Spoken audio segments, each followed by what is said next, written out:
Meeting come to order. Tonight's meeting is for the City of Lowell's City Council Nonprofit Organization Subcommittee. Roll call, Mr. Clerk. Counsel Getchia. Here. Counsel Noon. Here. Counsel Robinson. Two present. Thank you, Mr. Clerk. We have two nonprofit organizations who will be presenting tonight. The first is Lowell Youth Leadership. I want to thank Lisa and Sarah and Andy Lopez for coming out tonight, and we look forward to your presentation and the wonderful work that you do in our community. So with nothing else to say, we're going to turn it right over to you. So I'm Lisa Ansara, and I'm the Executive Director of Lowell Youth Leadership Program. And I'm Andy Lopez, the Campus Director for LLP. So we're here to present our program. We have a PowerPoint, and I'm not sure if you have access to it, but we'll follow along. There's some photos on here that are pretty good. Do you want to wait before? So. Okay, if LTC could play the PowerPoint, please.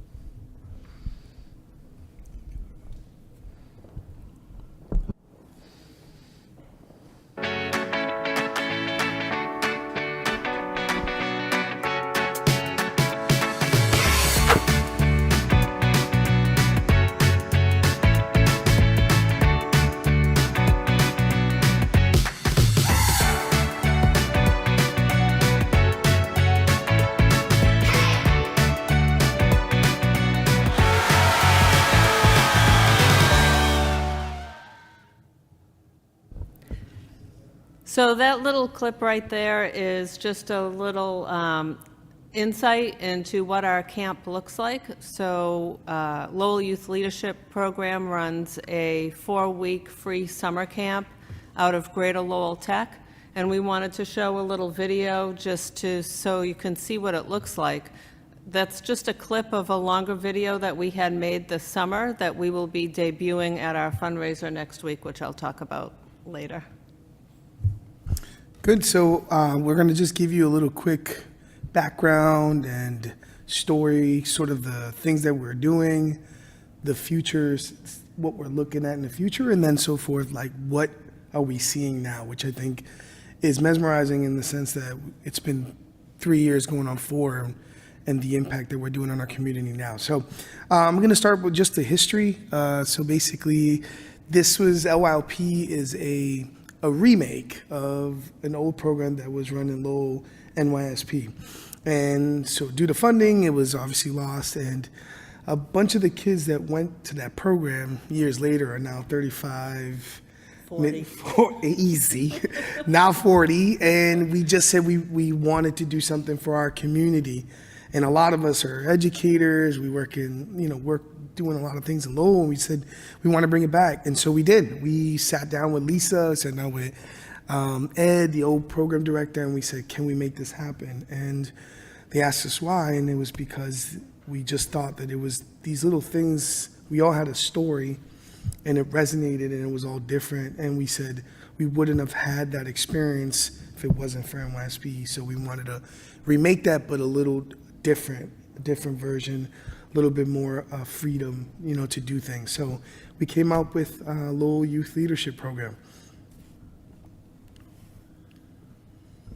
So one of the reasons why I got involved is because I saw Andy and his cohort from NYSP when we got together, and the friendships that they had formed and the connections that they had formed in NYSP, which was a national program. So it was what happened at NYSP was dictated by the NCAA, who was funding it.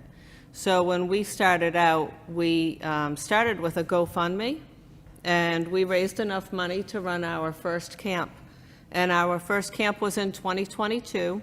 And with the generosity of the Greater Lowell Tech, we were able to host our camp there. We had 120 kids from all over Lowell, ages 10 to 16. And we recruit in the same neighborhoods that these guys, our board members, grew up in.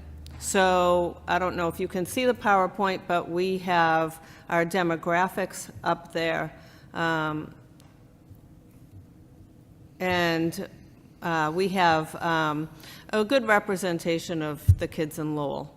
So we were able to, this year, we hadn't asked for any kind of economic input from them, what their economics were, but because we got CBDG money, we needed to do that. So we did that this year, and we found that most of the people were from I forget how we say it now, 81% from the median household income. So they were CBDG eligible based on our findings from the input that we got. So that was important to us. So again, in 2022, we had 120 kids. We ran the camp for 2 weeks. In 2023, we had 150 kids. We ran the camp for a little over 3 weeks. And this past summer, we had 175 to 180 kids, depending on the day. And we ran the camp for almost 4 weeks. And again, out of Greater Lowell Tech, which has donated their space. And to piggyback on what she said, I think when you think about a summer camp, in July, it's hard to get attendance high. And so first year, 76% attendance, next year was 83, and this last year was 87. And when you think about 87% of attendance, that's a lot for a summer program, waking up at 6:30 to get the bus to be there till 2, and then on top of that, you have 46 of those kids never missed a day, and 42 of those kids only missed one. So you have 88 kids, almost 90 kids went to the camp with less than one attendance. And I think that says a lot, because attendance dictates their engagement. If they're coming in, they're showing up. I mean, that means they like where they're at. And so I think that's a number that it resonates the most about our program, right? You can see it. Most kids that don't like something, they won't show, in my experience. And to piggyback off of that, we had 80% a return rate. And that's with kids aging out. So our camp is from 10 to 16. So once they hit 16, they can't come back the next year. And many of them came back as junior counselors and now counselors for the third year. So that's really cool, too, that 80% keep coming back. And for some kids this year, it was their third year in the camp, which is really awesome.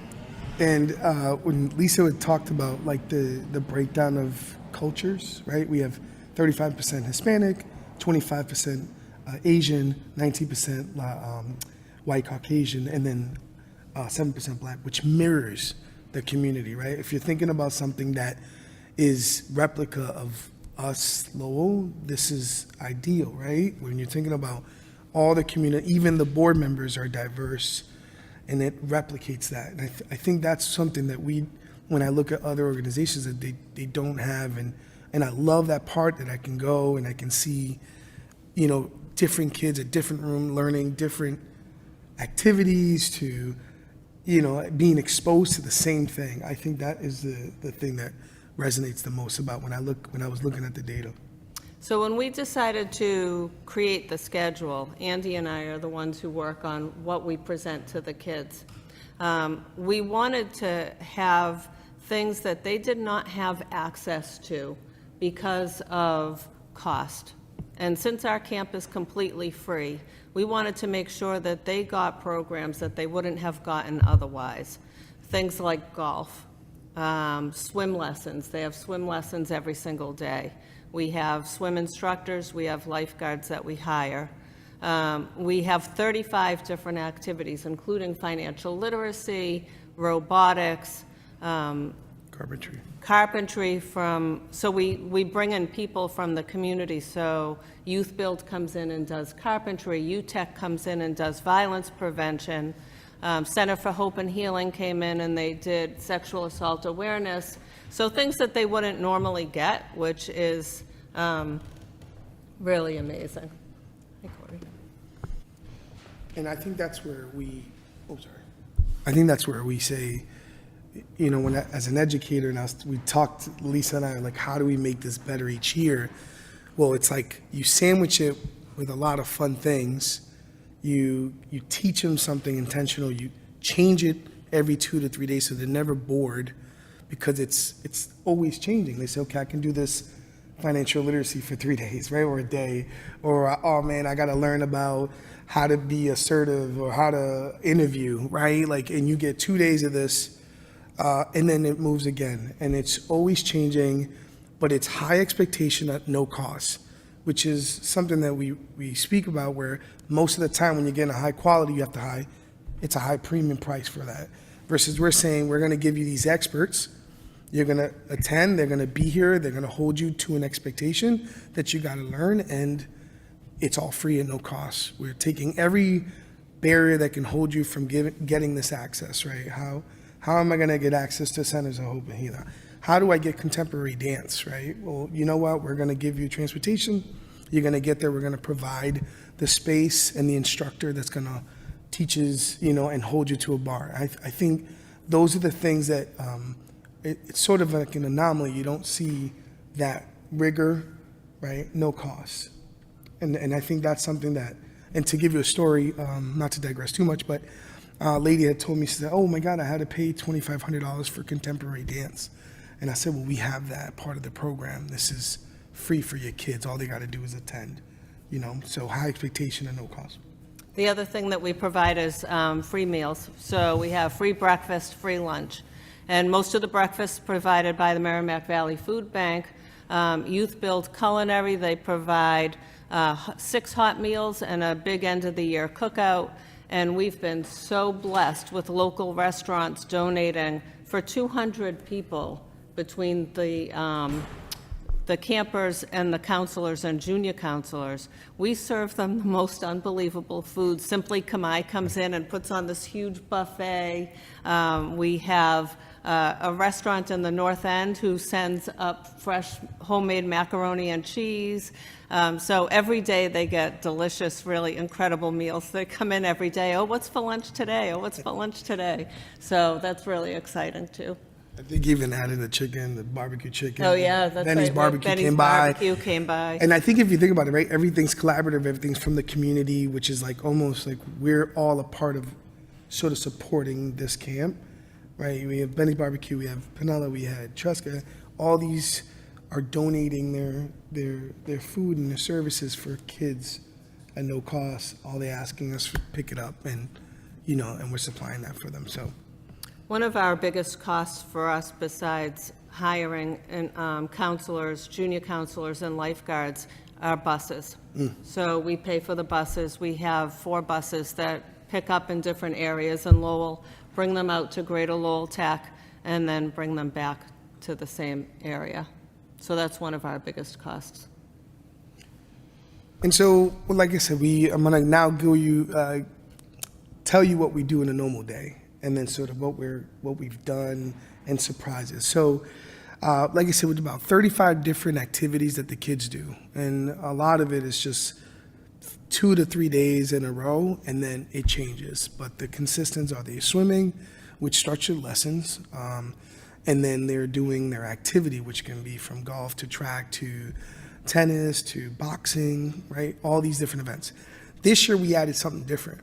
This year we said we're going to change a little bit, diversify the curriculum. So anyone under 13 is going to do sort of the normal, maybe slightly deviate from that. But the older kids are going to have this career day. And this career day is actually, we worked with, Eric was one of them, right? We talked about getting the kids to the State House, right? What is the problem we're facing? Another one was how to create a dance video. So they got it, they went to a studio and they videotaped, some performed. Another one was the art show. So they went into this Art studio here, All Arts Gallery. And so they spent their whole day just experiencing what would it feel to be an art profession. Another one did music production, which was really cool because we got this collaboration with Berkeley College of Music. A professor came out and worked with the kids to show them how to create a song from scratch. So they wrote lyrics, they wrote the music, came up with the beats, And we could play it for you later if you want. It's really good. Yeah, it's actually really cool because they wrote the song, he supported it, they wrote the lyrics, and then they got to be in the studio. This is In Boston. in Boston. What an experience, right? And so all these kids got this exposure, and that typically wouldn't get, right? And they all raved about it because I think they also was just leaving Lowell, in a bus representing. And I had a picture here of the kids that went to the State House, which was a really good feeling because you don't typically see kids of color in that position, in that light, advocating for their community. And I thought that was an amazing picture because it was just a great background. Yeah. But to see them there and see them in that light, a lot of them that off the record were really empowered because they got to speak in front of city, state. Yeah, our state reps, and they got recognized on the floor of the chamber, which was really cool. They got to stand up and they got recognized. So now they're in the history books for being on the House floor. Which I kept hearing about it, all these pictures and images. And I think, when you see that, they just get empowered to do more for their community. Another thing we offered was for our JCs. So we offer employment. Anyone that's either over 16, under 21, we say you can be a junior counselor, sort of build up to be the counselor. And we offered, it was a collaboration with Middlesex to offer them a college credit. So we had to teach them leadership skills, so we based it on a model, and then we sort of had them mock a nonprofit that they wanted to pitch to myself, Lisa, and another representative about this program that they wanted to offer that they felt was important to them. So it's sort of mirroring what we're doing as LYLP. So that was something new that we did in collaboration with MCC and us, and just seeing them getting that in that exposure. Plus they got graded, right? I was their professor, so I had to make sure that they did their reading assignments, their writing assignments, their projects. So they had group work. So it was high expectation and no cost. And this was the week after camp. So the camp had finished, and they all came back. All the junior counselors came back for that 1 week leadership course at Middlesex. And Middlesex offered them 1 college credit. So they left the camp with that 1 college credit. So that was really cool. So you have 55 campers that went to that experienced that career day, and then we had about 25 junior counselors that got a college credit. And I think that's a great opportunity for them to bridge to early college introduction, right? They're 15, 16, they're thinking about it. This is an exposure to that. So. And actually, weren't there 2 of our counselors went to that week too, right? Yeah, and 2 of our counselors. Yeah, yep. two of our counselors that we hired on our own. Some of our junior counselors come from Mass Hire. So Mass Hire pays for some of the junior counselors, and they send them over to the camp to work. So before we have like 10 minutes left. So before we end, could you guys spell out how people could donate to the program in the event that you're having next week before I open the floor to my colleagues to say their Sure. words? So, how do people donate to help out your program? And is there ways that people can go to an event, or are there other areas? So if you could just highlight how people can get in touch with you and donate. Well, we have a donation page on our website, which is www.lylp.org.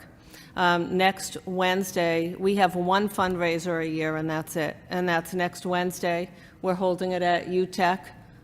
This is our 2nd year having it there. And we hope to raise enough money to run at least 2/3 of the camp. So that's next week on Wednesday from 6 to 9, and tickets are available on our website as well at www.lylp.org. We have a grant writer who volunteers his time to write grants, and we've been lucky enough to get a few grants that have helped us. And last year we got some state funding from Senator Kennedy, and Representative Howard put in for some state funding for us, but that was only a 1-year thing. So we're really looking to try to be sustainable from year to year. where we can get a line item or something in somebody's budget to help pay for us. So that's what we're hoping for. And so I'll finish with this. Every money that you donate goes to kids that are underserved. Anything would be, anything you can give would be great. I also think that we, just for this year, Eric, we had 2 kids that are representing the community as we speak. Rowan, what's her name? Rowan Murphy? Rowan Murphy just spoke at the Greater Lowell School Committee, right, regarding her experience, and she said we gave her the opportunity that now she feels empowered to advocate for her community. We have another kid that's saved a life, and it was one of those kids that just are part of this community that we, they're real life examples of what we're doing in this short amount of time. So anything that you can give, donate, it's going to a good cause for our kids. One more thing before I turn it over is, I don't know that we heard how long the camp is during the summertime, the length of time that you, and the donation time that everyone puts in from your staff. So how long is the camp, and when does it usually start? The camp is 4 weeks long. It starts the last week of June and runs through July.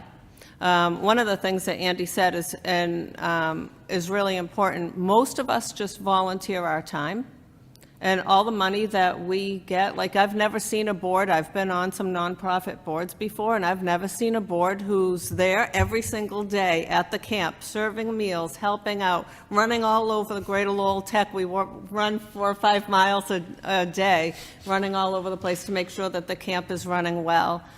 So most of us volunteer our time. So all the money goes right into the program. It's not for administrative costs or anything like that.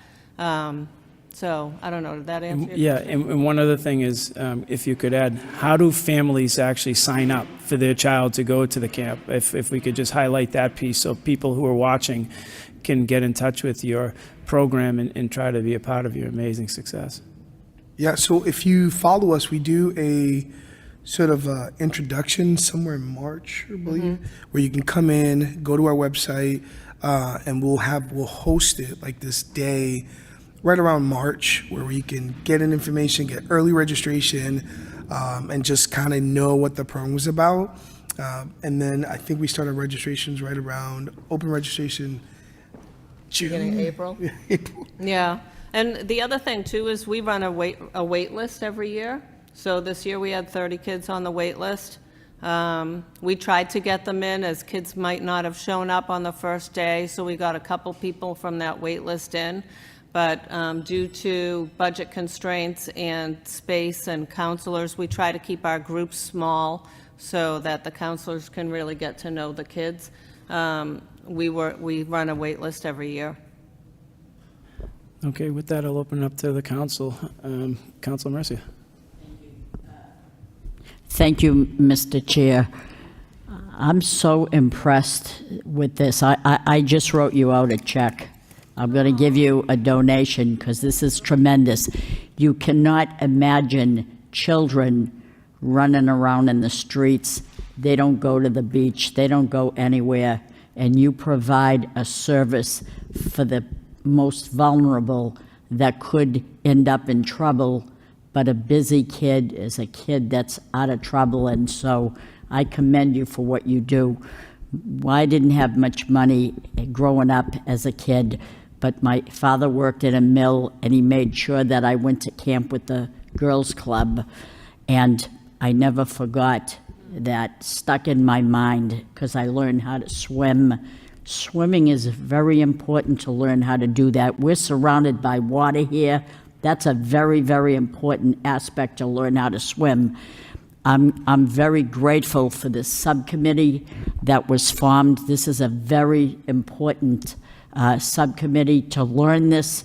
I came to hear what's going on, and I'm very, very impressed, and I personally want to thank you for what you're doing for the youth of our city and families that really don't have much. They don't. And so I'm so pleased. So thank you very much. Thank you, Councilor Mercia. Thank you very much. Councilor Noon.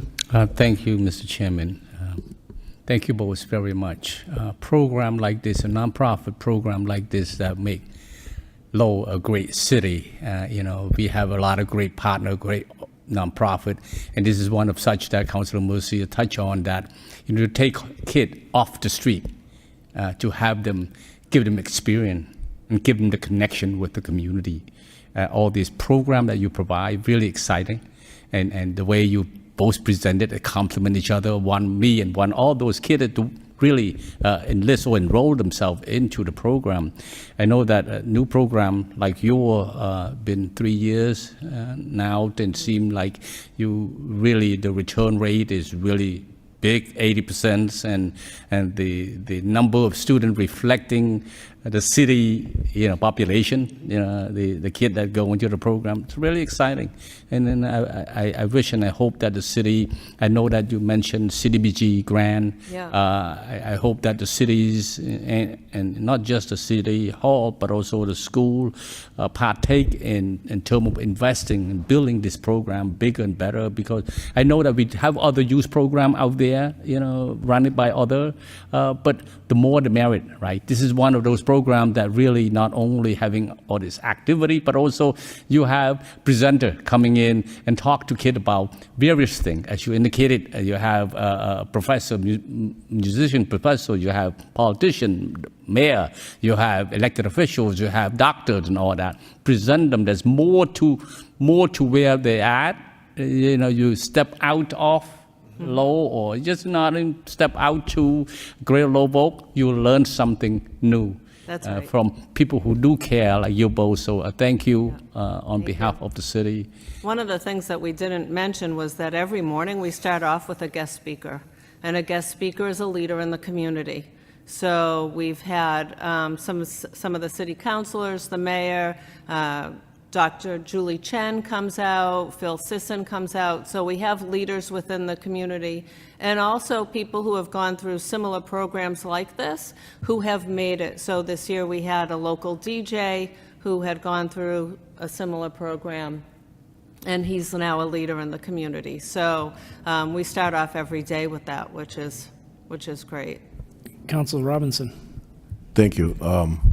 First and foremost, since the inception of this program, I was blown away that previous campus from a similar program came together and figured that's what they wanted to do. They wanted to give other youth in the community that opportunity, and they put together a remarkable team. And the presentation speaks for itself for the most part. It's some of the key points that were touched on. Exposure to the world outside of our city is huge. I think that opens people's eyes and opens doors that many would have never known existed. I mean, especially at a young age like that. I know my father went to Groton Upward Bound, and it opened so many opportunities, and there's plenty of people in the Merrimack Valley and beyond that have gone to, and this is what a program like this kind of reminds me of, that you're bringing people into a setting which is foreign to them at first, I'm sure. A city kid going out to almost a college-sized campus in the middle of the woods. But then the activities that they're engaging in, and the people that they're around, and the different skills and the different individual attention that's shown to each child at this camp, I think it speaks volumes. And just like the Boys Club used to do with their camps out in Chelmsford, I believe it was, they used to hold it. It's to take a kid that grows up in an urban environment and really drop them into something foreign and explore all these things like golf and classical dance and all the different curriculum that you're providing. It's mind blowing. It alters lives at a young age, and I can't thank you enough for what you're doing. And I would fully support anything that we can do Thank you. to keep this program going for many years to come. Thank you all. Andy mentioned Rowan is one of our campers, and we were lucky enough to work with Girls Inc., and they provided 2 scholarships for 2 of our campers, Rowan being one of them, to go to a woman-to-woman conference in Boston. And it was for 10 days. They stayed at Emerson College, and girls and women from all over the world came and stayed there to work on community issues that are happening in their area. So when you say they're exposed to outside of Lowell, these 2 young women were exposed to women from the world. And so that was really amazing, amazing. Yeah, I would second that. I'm sorry to interrupt. That's another thing, right? We're saying where it costs, and when will she get that opportunity? I don't know. I don't know where she would get that opportunity. It costs $3,000. Like, you're in Lowell. Like, it's most of us. That would be a challenge. But to say that we're taking that barrier out and we're giving you that opportunity, I think that's what makes us different. Thank you, Councilor Robinson.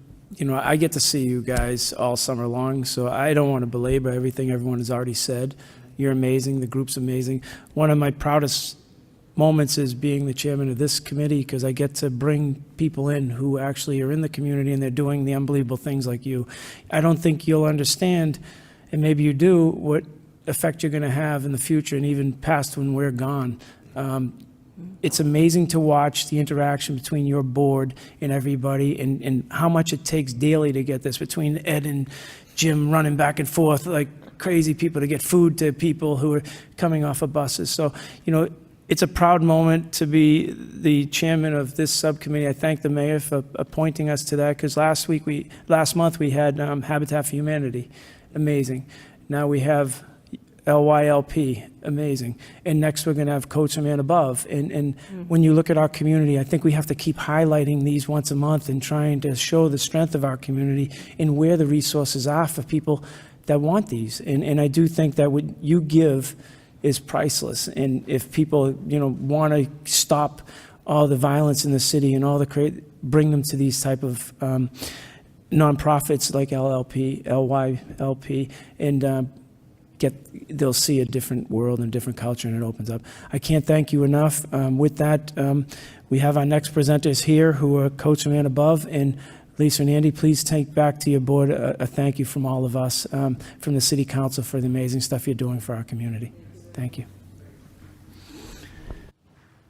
I want to take this time just to acknowledge Councilor Belanger also is in our chambers tonight and part of this subcommittee. So thank you, Councilor Belanger.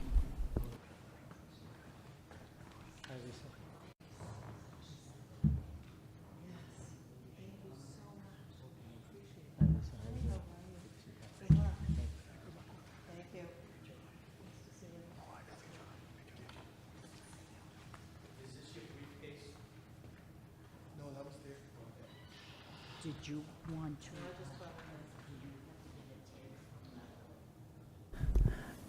Good evening, guys. To just talk, we'll just have to hit the button to hit green. I just want to welcome Mr. Finn and Mr. Casella. They are in charge of the nonprofit called Coach from and Above. And I'll let you guys highlight everything, and then at the end, we'll have some questions or whatever way it goes. So who wants to start? Mr. Finn?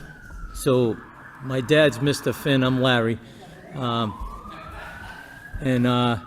Coach from and Above was actually started about 20 years ago, maybe longer, and it was actually started by another firefighter who doesn't like to take the credit. His name is Mike McGuire. Mike said to me, hey, let's collect coats at the firehouse and we'll give them to Anton's, which we did. The first year we collected 75 coats. And we didn't know where they went, but there were thousands of coats at Broadway Street, Anton's. So after that, we decided to give them out at the firehouse. Went from 150 to right now we give away at the firehouse. On this next Saturday, the 9th, we'll give away more than 500 winter coats to the public. It's from 9 a.m. to 2 p.m., open to the public. 1 coat per person, and if we'll have coffee and donuts, water, and they get that on the way out. We try to make sure that the kids in the community get coats. So after my mom died 16 years ago, we started Coats from and Above nonprofit. Right now, we buy approximately 400 brand-new coats for kids in the Lowell schools. We have 26 schools plus the high school. So we are actually short money this year, but we'll find it. We don't have the money right now to buy the high school kids' coats. and we spend somewhere between $12,000 and $15,000 a year. Kohl's is great to us. They give us 30% off. Kohl's Cash, rewards. But the prices of coats are more expensive. I'm still filling the order for the schools. We have enough money to do that, but not the high school. But we'll get the money. We'll get it before. We're going to order the coats this month. The bill doesn't come in for another month. I'm not worried. We'll find the money. So that's kind of our plea tonight, is that we do need money for the coats, but you have to, if you're going to write out a check and send it to me or to, I don't know, one of the counselors, it has to say Coats from and above on it. If you give us cash, it goes right into the account. No one will ever get paid to run Coats from and above. It's run by Paul Casella, his wife Brenda, Bobby Bugler and his wife, Mike Boldaghini, Mike Ryan, Kathleen Dolan, and we're bringing a new member of the fire department onto our nonprofit board, and the whole community helps with this. And yeah, it has grown tremendously, but we need more help from the community. We did have a fundraiser at Cobblestones and the Firefighters Club, but the night of the fundraiser at Cobblestones, we had the fire in Centerville, and so we didn't have a great turnout, but it's understandable. And I don't know what else to say, but we love doing it. It's for the community. Every kid should have a coat on his back. I had one on mine growing up. My aunt, who lived to 93, she bought every niece and nephew a brand new coat every year. We didn't always like the coats, but we wore them. And so that's why we do it. We do it to honor my mother, my family, the community, and my Aunt Pat, who lived to 93. I'm 65.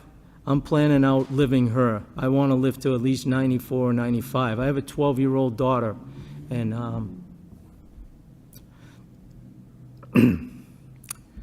she told me in 30 years she'll take it over. So I'm not willing to give it up till then. Paul, do you have anything to add? No, you kind of said it all. So Larry, just so that we can get this down, if somebody wanted to send you a check, what's the address to send it to? My address is 16 Benton, B as in boy, E-N-T-O-N. And if you write out a check, please write it out to Coats from Ann, A-N-N, above. Is that street? Oh, street, There you go. Okay, thank you. 01851. And it's God's country, just like the rest of the city, because I grew up in Centerville, moved to the Highlands, but every time I was on a truck, I'd say it was the best truck to ride on, because it said Lowell, so You are the whole proof city's that- God's country. You are proof that the Highlands are acceptable. Gary Camacho let me into the Highlands when I moved there. He said, I'll put a basketball in your driveway if we voted you in, so You got the basketball? I do. Councilor Mercia? Well, I know about this drive that you have every single year. It's amazing. See, so many people do so many things to make this a wonderful place to live, and you're one of these people with the group that you have that go above and beyond being a Lowell resident and doing so much for people. Your parents brought you up well. I knew your mother, Ann, and your father. Unbelievable. And I work with two of your brothers, so I know the great family. And I have a check for you right here, too. So keep Thank up you, the Rita. good work. Thank you. Councilor Belangia? Thank you, Mr. Chairman. And Mr. Chairman, to you and the subcommittee members, thank you very much for bringing these two organizations forward tonight, giving them the exposure they deserve and they so much need. So great work tonight. But for you to Larry. Larry, I'm concerned, how can, what can the city council do to help you meet this deficit with the high schoolers? And do we have time to put on another fundraiser or a small one, or what can we do for you? No, we don't have time to put on another fundraiser because I'm still running around filling the order of the coats, but I think the money will come in. I try not to worry. Okay. Is it mainly private donors you receive your money? Tell us about where you most of the funding. Any organization can donate to us. We accept all. Okay. Do you partner with like an Anton's Cleaners or anything like that at all? No, we don't, because they're serving the community too. Yep. So I don't want to take away from other nonprofits. I really feel that through the fire department and family and friends, this'll happen. Okay. Well, please, we're just an email, the council members, or an email or a phone call away, Larry, whatever we can do, help advertise it on our social media, word of mouth, and here making announcements at night. But we're with you all the way. You've been doing this 10 years that I know of. How many years now total you been doing this, Larry? Well, my mom died 16 years ago, Yeah. and we started collecting the coats. The first year of my mom passing, when we started it, we had a kickoff at Finn's Pub, and one of the Desmond girls sang, and we opened the account at Enterprise Bank. In that year, we did a penny drive in the city, and we raised $6,000 the first year. Just a penny drive. Yep. Wow. Okay. Well, Larry, best of luck. Luckily, I didn't have to count them all. Yeah. Well, again, best of luck, gentlemen. Thank you for what you do, really. It's a tremendous organization, what you're doing. And let the council, this body know what we can do for you, please. We're behind you all the way. Thank you very much, Mr. Chairman. Thank you. Thank you, Council Belanger. Councilor Robinson. Thank you. Larry, thank you. I mean, this organization is something that came about completely grassroots, something that came about completely as a result of, I think, something your family has instilled in you your whole life. Being a member of the community and giving back. I mean, I went to school with your younger brother, your entire family, your dad, everybody has been nothing but more than generous to the entire city of Lowell. And they're proud Lowellians, through and through, love exactly what they've done, do, have incredible work ethic. And for the viewers at home, one thing I'll never forget, Councilor Gitche and myself were out, it was probably about, 30 degrees out that morning, if that. And we were working with, I believe it was the United Way, over on Church Street, handing out food to people that were in need. I still remember a mother showed up with her young kids. No jackets. Now, mind you, I mean, it was freezing cold that morning. Councilor Gitche immediately picked up the phone and called Larry. This is maybe 7:30, 8 a.m. on a random Saturday morning. We're on Church Street. No hesitation. Mr. Finn said, "You tell me what they need, I'm there." Every one of those kids, not only that time, got one jacket, but I believe you gave them each a couple jackets, and the mother. I mean, and this is something where this isn't something funded by any large checks.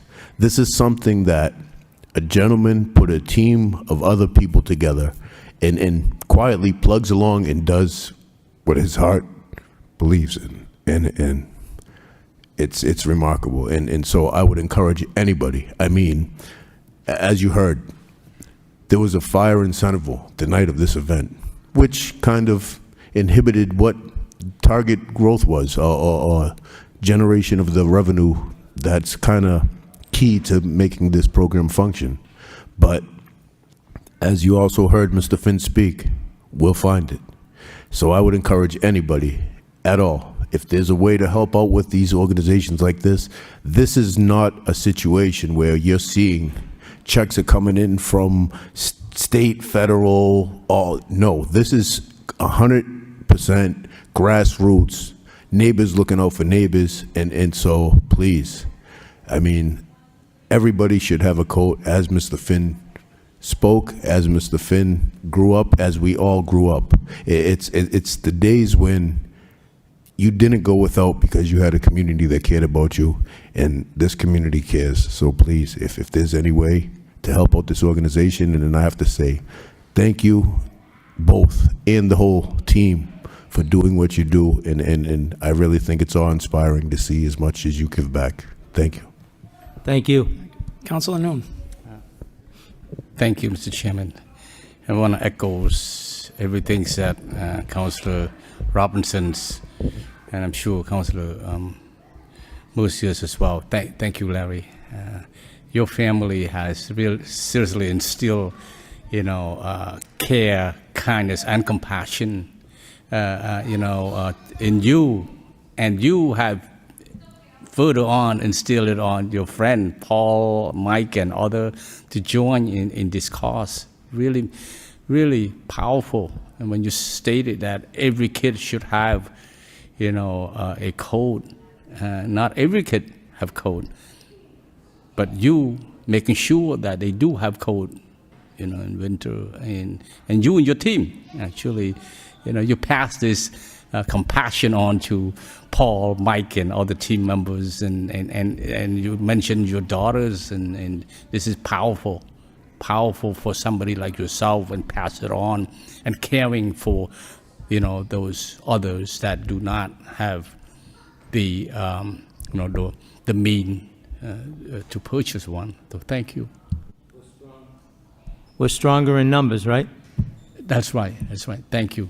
Thank you. Sometimes it's good saying, but actually practice is like the way you have done and continue to do year to come, and that's powerful.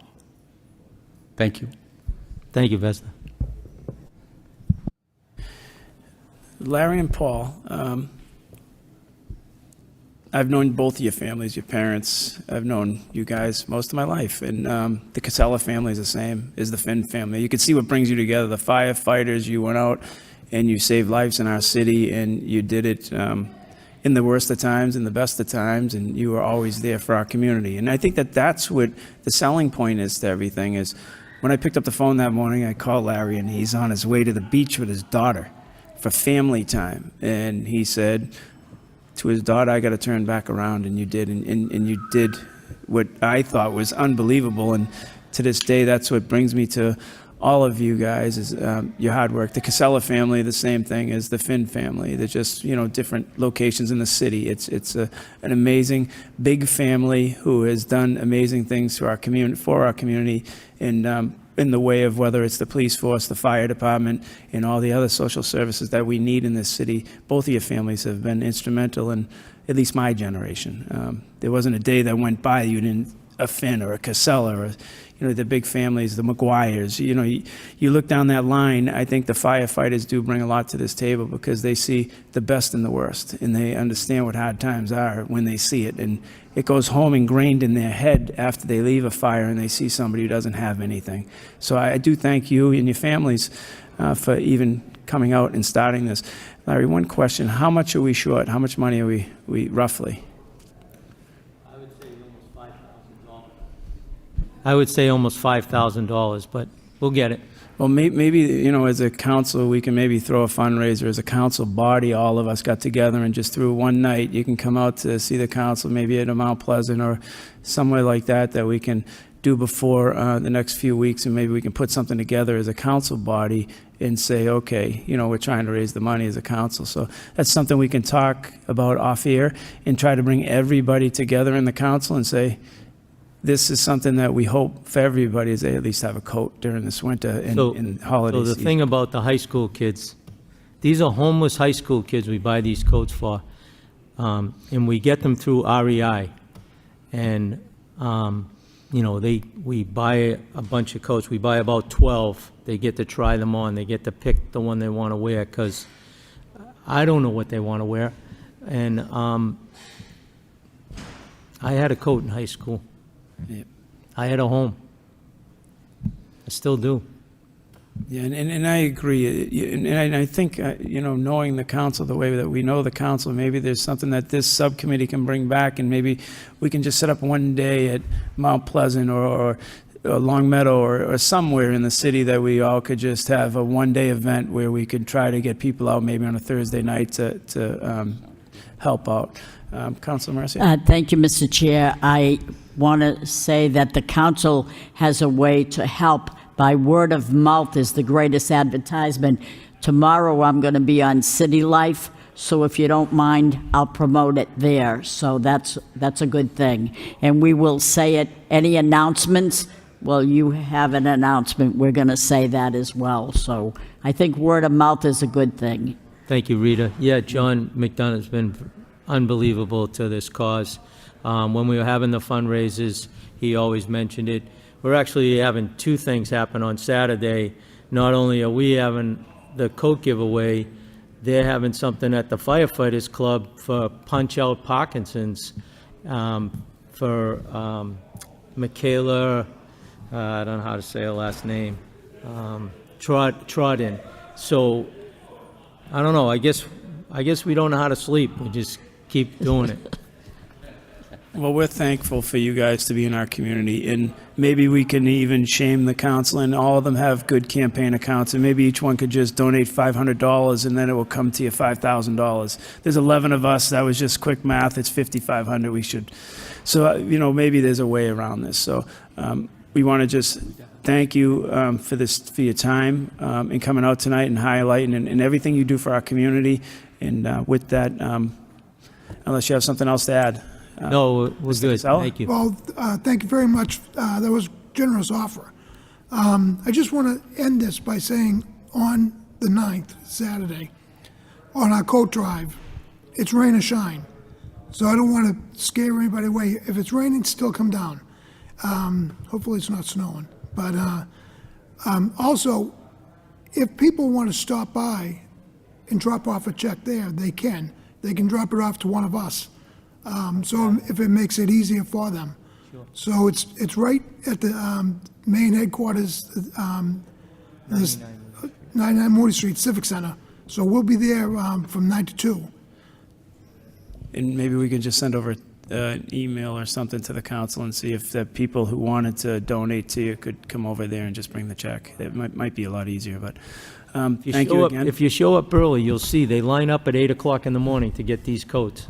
And yeah, it's amazing. It's amazing to be able to help them, but it's also sad to know that this has to happen. Yeah. But it's more amazing to help them. We hope that this subcommittee is helping. We're very excited to have you here, as I said, to Lowell Youth Leadership Program. You guys are an amazing part of our community, and it would be sad if we didn't take this opportunity to highlight some of the great work that some of the nonprofits do in our city.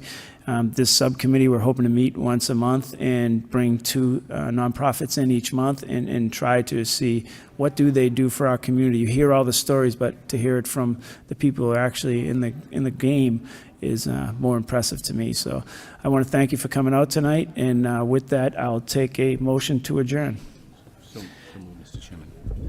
Thank you. Motion to adjourn by Councilor Robinson, seconded by Councilor Noon. Thank you, Mr. Clerk.